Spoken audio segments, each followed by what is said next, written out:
The following is a Brother Asks and Building Better Builders video education series production. And welcome back to our ninth in a series of logical fallacy presentations with your host, Coach Nagy, along with Nick Adair as our presenter. And this is the bonus round. This was a number 9 episode in an 8-episode series. So in honor of the bonus round, we're going to actually make a surprise announcement. And what I'll do is I'll turn it over to you, Nick, and you can go ahead and let people know who have been watching this video series what they have in store for them underneath their seats. Well, if you enjoyed the video series that we've just been going through, this presentation is available as a PowerPoint presentation or Google Slides, whichever one you use.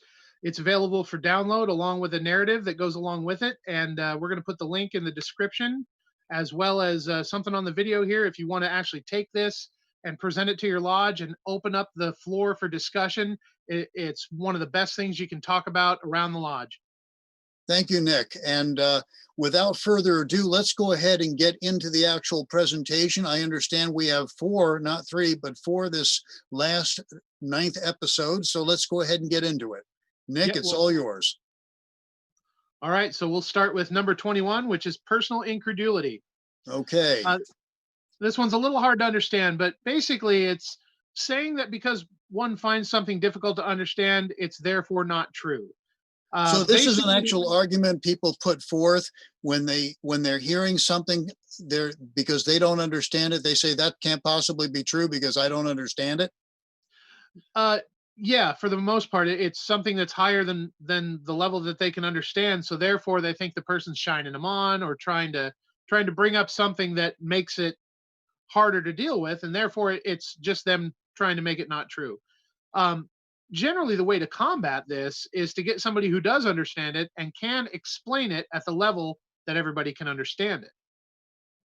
And this way they at least have an opportunity to understand it where they can see the truth or fallacy for themselves rather than just dismiss it because they just don't understand it. Absolutely. And that's why if there's like a court case or something, they tend to bring in an expert to explain some of the details. A lot of people just, if it's over their head and they don't get it, they just think it's false or somebody's just trying to make things harder to understand. Okay. Do you have an example? I do have an example. This one's a little weird, but Kirk drew a picture of a fish and a human, and with an elusive disdain, asked Richard if he thought we were stupid enough to believe that a fish somehow turned into a human through just like random things happening over time. So I get the impression here Kirk is trying to explain the theory of evolution, but he doesn't understand it.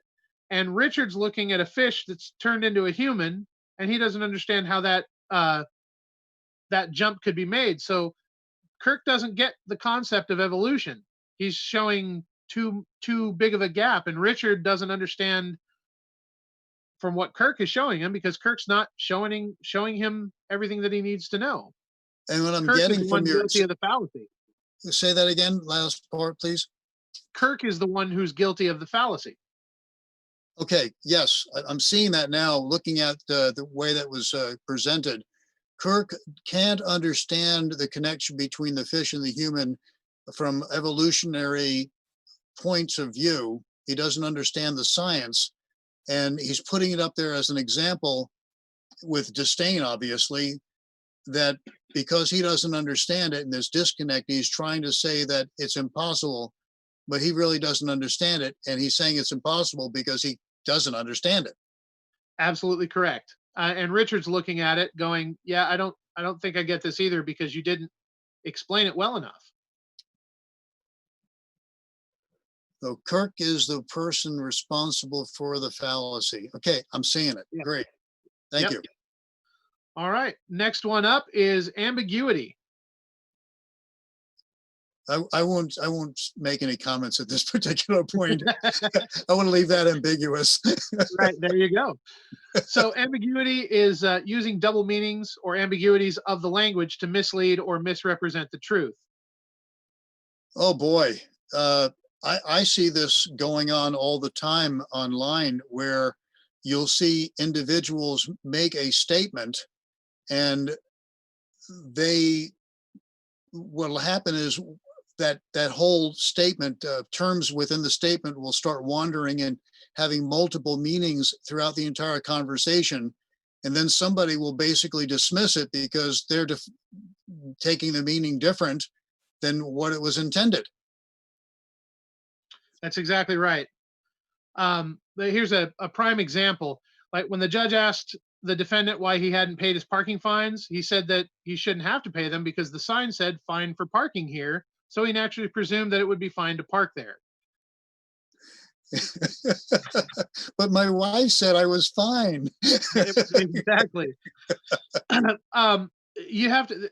I always picture this guy standing in front of a judge trying to explain that to the judge, and the judge just going, "Really, for real? That's what you thought the sign meant?" Um, but that's what people do. They will take your words that you used and use them back against you in a way that you never intended those words to be used to begin with. And seriously, Nick, there are times when I never considered another meaning. And I'm listening to somebody say manual labor. And I'm saying to myself, well, what's that where you're giving birth on your own? It's, I, as a kid, I heard manual labor and, I had just been introduced to the science of birth and I heard manual labor and the connect was not there from, oh, that means that's something totally different. Absolutely. One of my favorite parts from the movie The Big Lebowski was when he finds out there's another detective following him and he pulls him out of his car and he says, "Don't hit me. I'm a brother Seamus." And Lebowski goes, "Like an Irish monk?" He goes, "No, I'm a detective just like you." Okay. That's ambiguity. That's a funny form of ambiguity, but it's an ambiguity. That's ambiguity. Are you saying that there are times when ambiguity is just a direct result of somebody simply not understanding, but there are other times when somebody purposely redefines a term in the middle of the argument to try to prove the argument false? I think when it's redefined the way you're explaining, somebody's trying to prove the argument false is when it comes up. If somebody doesn't understand or misunderstands, you can always ask for clarification. Great, great. Thank you. You bet. Uh, how about 23? What's next on tap here? Next up is genetic. And this one, it comes across in a couple of different ways. People always like to think that a lot of things happen for specifically for genetics, and there are a lot of things that do. I guess the whole nature versus nurture argument comes up. But here's a description: judging something good or bad based on or on the basis of where it comes from or from whom it comes. Wow, This this happens online all the time where there'll be a post or a comment made, something shared from another source, and the first thing that comes up out of the mouths of the peanut gallery, so to speak, is, well, that person was so and so, and therefore, and they go down an entirely different train of thought because they're now attacking the source rather than the actual thing that is being put forth. Yes, that they go to the source. Genetic, it's more of a very specific type of source, but you're right, dismissing it because it comes from a specific person as opposed to what was actually said. Is this kind of like an ad hominem in a roundabout way, or is it maybe a subset of ad hominem? I yeah, I know that ad hominem you're dismissing the argument because you're attacking the actual person, but this is attacking a source. But it also says from whom it's coming from. So how is this different from ad hominem? It's very similar to ad hominem. One of the best ways is saying it's good because, say, a celebrity says it's good, and that was kind of the ad hominem aspect of it. But you're right, this is more specific to genetics. Here's a prime example. Accused on the 6 o'clock news of corruption and taking bribes, the senator said that we should all be very wary of the things we hear in the media because we all know how very unreliable the media can be. Okay, so in this particular case, the the senator who's been accused of corruption and bribing is dismissing the accounts of the reports on the 6 o'clock news because of the source that is reporting on the corruption and the bribes. He's basically saying the media is presenting this in such a way that it makes me look guilty, so I'm not guilty. So media bad, I'm good. I'm not I'm not guilty. Yeah, and the other thing that does seem to happen a lot with this and the media is if you look at this example, it says accused on the 6 o'clock news, not convicted. So he's trying to use the 6 o'clock news to say that because the media is presenting it this way, it just makes me look bad. And he could be right, he could be wrong. But the one thing that I always try to tell people to look for is don't look for accused, look for convicted. That's when you can really say, okay, he actually did it. But that's separate from the genetic thing. Gotcha. Gotcha. Yeah. And then I guess we got our bonus one since we normally do three of these. We're All going right. to we're going to jump into the last one, number 24, which is the middle ground. And I know Masons across the country are going to love this because this has to do with your black and white checkered pavement. Bump. Yes, we've Ba-dum. talked many hours on that one. Yes, absolutely. The middle ground is basically saying that a compromise or middle point between two extremes must be the truth. Now, see, All this right. is where we come back to So the if you're truth. arguing black, what's that? I'm We're sorry. arguing Go ahead. black versus white. Yeah. Okay. The two extremes. One of them has to be the truth, and that's what we're getting at here. We're trying to get at the truth. We're not trying to win the argument. We want to know the truth. So the compromise is saying that well, it's got to be gray. It can't. It's not black. It's not white. Let's both agree to disagree, and it's gray. And now we found the truth. Well, that's not necessarily the truth because the truth could be that it's white. The truth could be that it's black. But just because you want to compromise doesn't mean you're getting at the truth. And it may very well be red, blue, or orange also, but Yeah. what's happening is we're coming from a viewpoint that we've got to be right, and the middle ground is an argument that you're putting forth. Well, maybe it's something in between, Or it could be both. like it's both a wave and a particle. Exactly. It could be black and white. Uh, it could be gray. But the simple fact of the matter is, if you just agree to disagree, that doesn't necessarily mean you're getting to the truth. You want it. The idea is to get to the truth. Most people hit the middle ground because the argument starts to get rough, and they don't want to upset the other person, or it turns into an actual argument, and you're no longer having a conversation, or you're no longer trying to get at the truth. Oftentimes I see where the argument seems to meander around in a circle with the same arguments and rebuttals in a circular, chasing one's tail fashion, and it's not going anywhere. So I know when I realize that there is no headway being made in seeking the truth, I often go to the, well, let's just agree not to agree.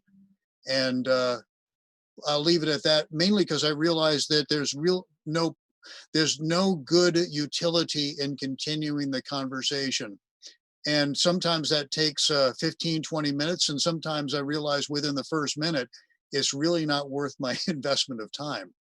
I completely agree with you. Now, agreeing to disagree is basically that's the way you combat the middle ground. When you say let's just agree to disagree on this, we are going to disagree. We're not going to find a compromise that isn't the truth. We're going to agree that we disagree on this point and go about our way. So it's a way of dealing with the middle ground.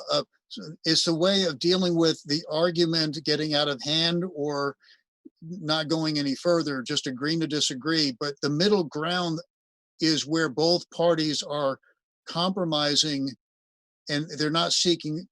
They're trying to get a closure on what's being discussed by saying, well, maybe it's somewhere in between, but it really is a fallacy because it may not be. Absolutely. Right on the money. And that Oh, is that right there wraps up all 24 of these from the presentation that I think we were discussing about only doing 10. This is true, and I've looked at logical fallacies over the years, and I think there was like an example of over 100 of them online at one particular Oh, point that I came across. I forgot my example on this Go one. ahead. Jump into that. Um, We and missed this it. is yeah, I know this is a popular one too. Holly said that vaccinations caused autism in children, but her scientifically well-read friend Caleb said that this chart has been debunked and proven false. Their friend Alice offered a compromise, is that vaccinations cause some autism. See, that's a middle ground that's not exactly true. Oh wow. Talk about, well, I guess there's friendships on the line, so they're compromising to save face, but it's not seeking the truth, is it? It's not seeking the truth. Yeah. Yeah. The simple fact of the matter is it could or could not be true. Vaccinations do cause autism or don't cause autism. The science is going to prove whether or not that's true. But Caleb and Holly um, are at odds here, so they choose a middle ground in order to let this go. But they don't ever get to the actual truth. They didn't agree to disagree. This is true. Yeah. Okay. Well, and now we've actually hit the end of all this, all 24 of them. And again, I want to let people know that this is available to download. The link will be in the description. One of the best ways I've ever seen education go through a lodge is the good old Socratic method. And bring up one of these at your lodge. Talk about it being a something to discuss, and go around the room and have everybody give their opinion on the matter. And it's amazing the types of things you will hear from other people at your lodge when they have just a simple point to make. It is at my personal lodge at Matanuska Lodge number 7. It's been some of the best education we've had. Everybody gets involved, and everybody walks out of there feeling more enlightened. It's the right thing to do. Brother Nick, I want to thank you very much. Is that you can't handle the truth? You can't handle the truth, is that's what that's all about. So yeah, the whole idea is to get to the truth, and if you can't handle the truth, then you probably shouldn't be taking this presentation. But I think everybody ultimately wants to get at the truth of a situation, and that's kind of how it works. Nick, thank you so much for enlightening us over these 9-episode series of 8 programs. The bonus round was nice to kind of come down on. It has been an absolute privilege and an honor to have you come speak on the Brother Asks / Building Better Builders video presentation series on logical fallacies. And I'm hoping that you'll have something in the future that you can share with us so that we can put on another series. Absolutely, and thank you for having me on the show. I think it's an honor and privilege to work with you as well, because I think we share one of the same goals, which is educating Masons worldwide, and I absolutely love to do that. I hope somebody walks away from this with feeling enlightened, and that's my ultimate goal. Well, you are succeeding. We have gotten some very nice feedback back channel. People, brothers specifically asking us when the next episode is coming up, and Oh, wow. they are absolutely chomping at the bit, and this will put a capstone on it. So we'll have to come up with something new. All right, So sounds like a plan. until next time, Nick, you have a very good evening. I hope the weather is treating you well up there in Alaska, and we will talk with you again soon. You've been listening to A Brother Asks and a Building Better Builders video series presentations on my YouTube channel here, and we'll be back with other episodes into the future. Until then, be well and travel light. You've been watching A Brother Asks and Building Better Builders video education series production.